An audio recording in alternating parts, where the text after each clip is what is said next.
అమెరికాలోని ఓ నగరం ఇప్పుడు ప్రపంచాన్ని ఆశ్చర్యానికి గురిచేస్తుంది. ఆ నగరమే పెన్సిల్వేనియా రాష్ట్రంలో ఉన్న రొసెటో. ఇదొక చిన్న పట్టణం.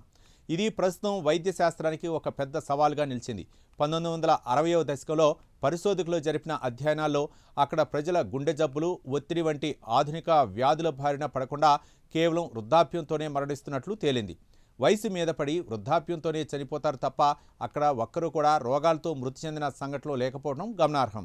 దీంతో ప్రపంచవ్యాప్తంగా దీన్ని రొసెటో ఎఫెక్ట్ అని పిలుస్తారు. అయితే ఆధునిక కాలంలో ఒంటరితనమే పెద్ద రోగమని, ఐక్యమత్యమే మహాబలమని ఈ రొసెటో ఎఫెక్ట్ నిరూపిస్తుంది. అయితే రొసెటో వాల్పోర్టర్ అనేది ఇటలీలోని రోమ్కు ఆగ్నేయంగా 100 మైళ్ళ దూరంలో ఉన్న ఒక చిన్న పట్టణం. వందల సంవత్సరాలుగా రొసెటో ప్రజలు పర్వతాల నుండి పాలరాయిని వెలికితీసి లోయల్ని వ్యవసాయం చేస్తూ జీవించారు.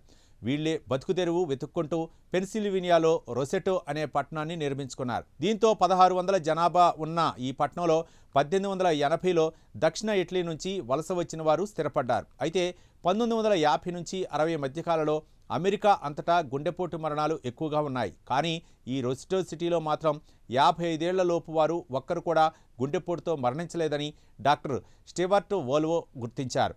ఇక వారి ఆహారపు అలవాట్లు చూస్తే వారు కొవ్వు ఎక్కువగా ఉండే మాంసం, పిజ్జాలు తినేవారు, మద్యం సేవించేవారు, ధూమపానం చేసేవారు, వ్యాయామం కూడా పెద్దగా చేసేవారు కాదు. అయినప్పటికీ వారు అంత ఆరోగ్యంగా ఎలా ఉన్నారనేది పరిశోధకుల్ని ఆశ్చర్యపరిచింది.